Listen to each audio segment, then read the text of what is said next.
welcome to this special show on the India Today Conclave 2010. I'm Koal. New decade, great expectations. That was the theme of the conclave this year. For those of you who were there, this is your chance to relive the liveliest moments of a most stimulating weekend. And those who missed it, here's your chance to watch the best brains from across the world, battle it out, and together find the answers to the challenges that lie ahead and make sense of the future.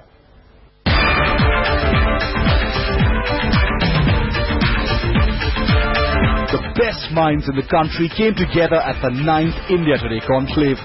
On the agenda, new decade, great expectations. Good morning, ladies and gentlemen. The ball was set rolling by Editor-in-Chief of the India Today Group, Arun Puri. Of the future. The three big issues to my mind staring at us are global terror, international financial fragility, and the environmental threat. If we have to learn anything from the past, ladies and gentlemen, it is quite simply this: we're all in it together. It was a fiery start to the India Today Conclave 2010. Sparks flew right from the onset as the Pakistan High Commissioner tried to hard sell his non-state actors theory. The Home Minister took him on with determined belligerence. In a direct assault, Chidambaram asked Shahid Malik to send voice samples of terror suspects to a third country for verification. And then he handed out the strongest public warning to Islamabad till date. Take a look. The government of Pakistan has no intention whatsoever of any aggressive design activities against India. But let's put that to test. Just a small test. We have our own issues to raise with India in the context of terrorism. You are stating what is the Pakistan government's official brief to you. But the point I wanted to make is the non-state actor uses Pakistan's soil. A war of words at the India Today Conclave. A face-off between Union Home Minister P. Chidambaram and the Pakistani High Commissioner in Delhi, Shahid Malik. The issue, Pakistan's sincerity on cracking down on terror.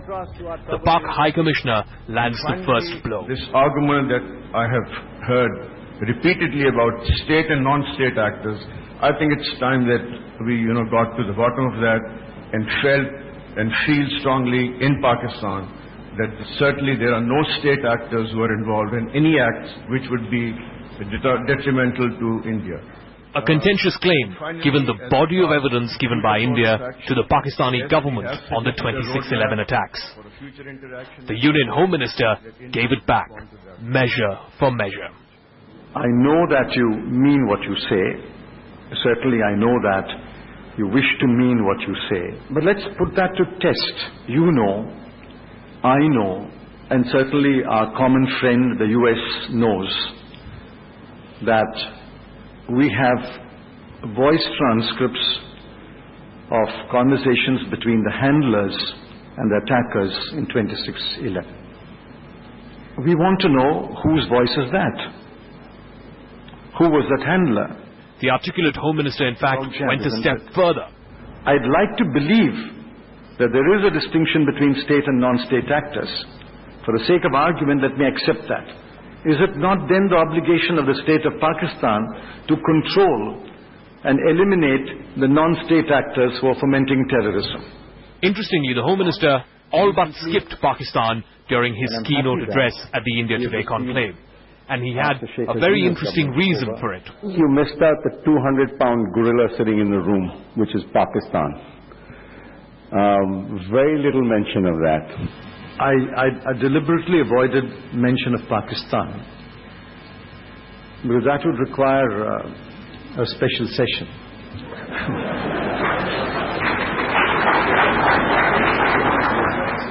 And you had allotted me only about 15 minutes.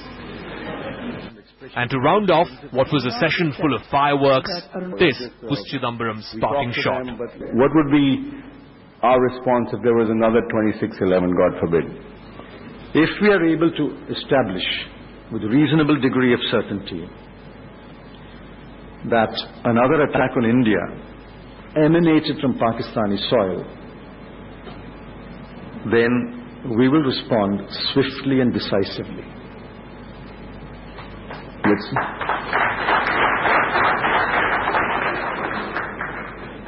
With military action?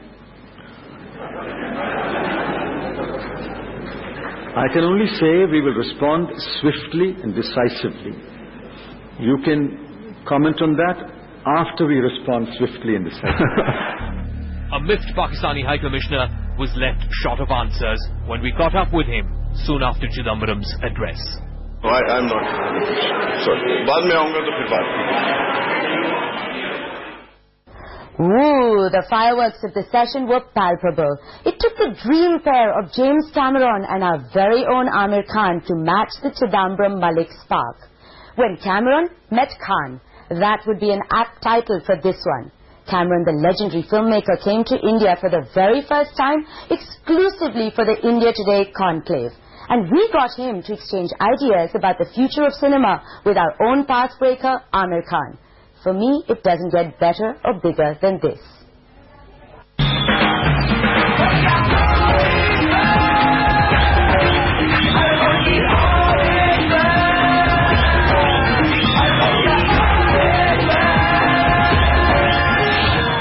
Well at the India Today Conclave when James Cameron and Amir Khan met to discuss the future of cinema. Who would know better than Cameron, a man who yanked the future into the present with his techno marvel of a film, Avatar, in 3D. You're not in Kansas anymore. You're on Pandora.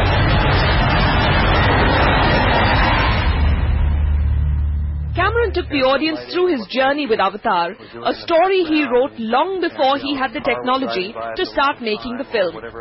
We're spending on the order of $250 million, and we're 3 years into a 4.5-year film before we see one shot that actually proves that what we've set in motion is going to work.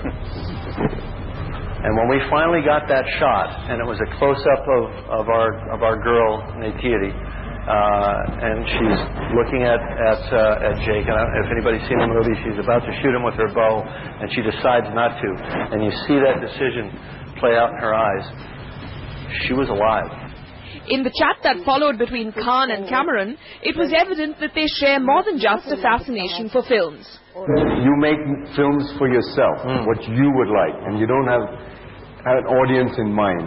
Is that the same for you? I mean, do you make a film for yourself, or do you have an audience in mind? I mean, I think when I read a script or when I'm listening to a script, I'm the audience at that time. And as an audience, if it engages me, excites me, then I want to be part of it. For me, I'm not referencing other movies. And I know some filmmakers really spend a lot of time referencing other movies when they're making films. I think it's an unhealthy practice. As Cameron and Khan discovered at the Conclave, garnering record-breaking box office collections is not quite the same thing as facing a lively live audience. The perceived anti-American sentiment about the film hurt it at the Oscars? Personally, I don't think my film is anti-American. I think it does try to say something about the incorrect use of military force. But I think that's very different than being anti-military. But I do think that you might be onto something there. How important is critical success for you? Because even though your films are the biggest box office successes, the critics have often termed your stories as too simplistic. And I would be a liar if I said I didn't read the reviews. I think every filmmaker reads the reviews. You can pretend to not care, but of course you're going to care because it's criticism and it's human nature to feel criticized. While I do respect critics and their point of view, and not only critics, I'm saying even individuals, each individual has a right to his or her opinion. Hearing the two stalwarts exchange ideas was clearly a unique experience for their fellow film personalities in the audience. I'm at a loss for words. I just sat there amazed and mesmerized. Two great living legends of our films, and I think they're really gracious. They've been imparting their experiences, their knowledge, secrets of the industry, secrets of their filmmaking, and I think that's the greatest quality about an artist. I was under the impression that James makes manipulative movies, that he worked in his mind that Avatar will be the biggest hit and I will make it that way. I was pleasantly surprised. But he said, I didn't know which way it was going to go, and I just did it because I believed in it. What a session. At the India Today Conclave, everyone is known to speak their mind. A heated debate erupted between two sages about the sublime relationship between sex, and spirituality. Is sex a liberator that finally puts man onto the path of salvation? Well, Baba Ramdev and Swami Vedanta were there to answer that very, very controversial question. There are gurus who say that good breathing techniques or meditation would give you pleasure greater than sex. Oh, really? Majority of us would say would like to take deep breaths during sex and meditate afterwards. The dig directed at Swami Ramdev set the tone for the first debate of Day 2 of the India Today Conclave. The subject, sex and spirituality. And the man who presides over India's largest empire of the soul was ready to rise to the occasion.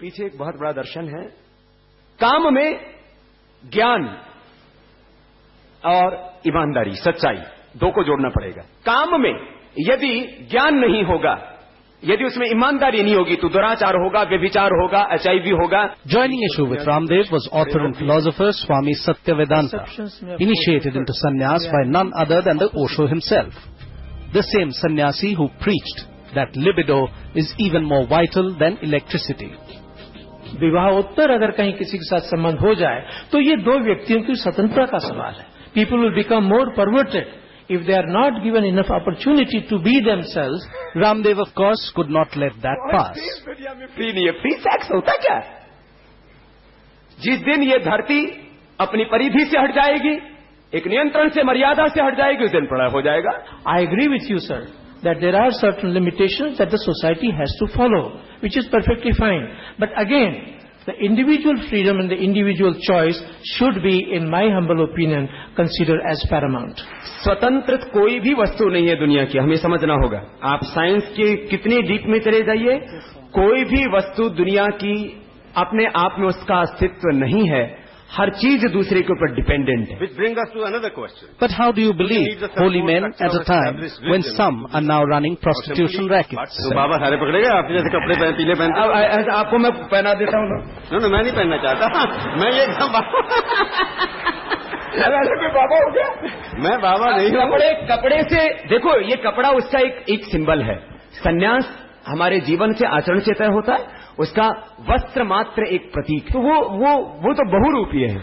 उनको आप बाबा नहीं कहते. So sex is not a... There were others in the audience keen to challenge Vedant's quest for spirituality through sex. I'm in my 70s.